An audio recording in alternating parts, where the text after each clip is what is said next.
talking first. You've had to say that you've had a career of ups and downs while fighting in the UFC. I think is a great understatement, right? Yes. So what was tonight like for you? Oh, it's tremendous, but it's one small step. We got to keep moving forward, one step at a time. We got some ups and downs, but you either win or you learn.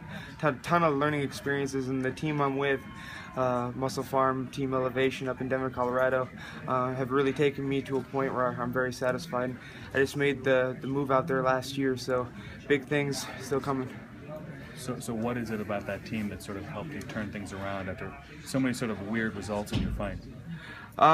Yeah, just weird results. I try to fight the best. When you fight the best, you run into a lot of adversity.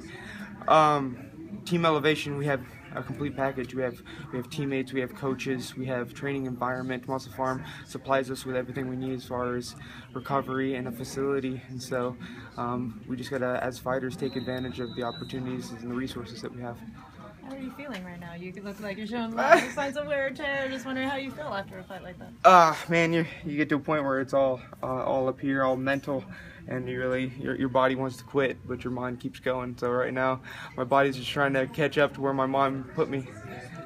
How did you feel about your performance as a whole? I mean, you come away with a victory. Do you sit back and have to go look at tape, or do you kind of know how you fared tonight? As much as I want to say I feel fantastic, I think that was a great performance.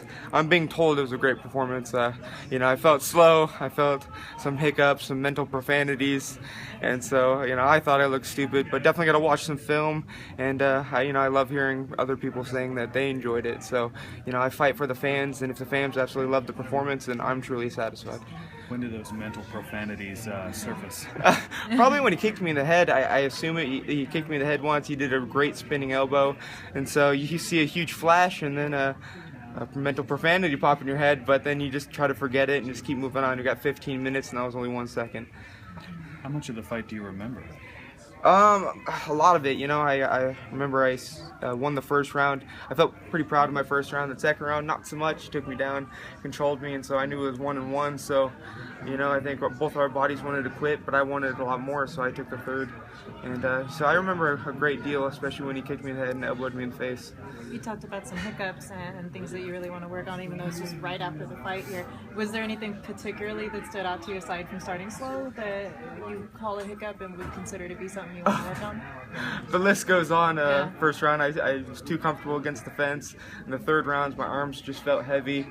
I felt like I was being very predictable with my combinations and my wrestling. So there's a list that goes on of things I need to improve on and learn. But I mean, that's why we have teammates, we have a gym, and that's why we do what we do. So I go back to square one, get another fight, and improve on those mistakes. How do you feel? Like you said, you do it for the fans, and when you hear the fans cheer, or after you get hit, if you get kicked in the head and the fans are cheering, what do you say? I know it's probably mental profanity. What follows after that?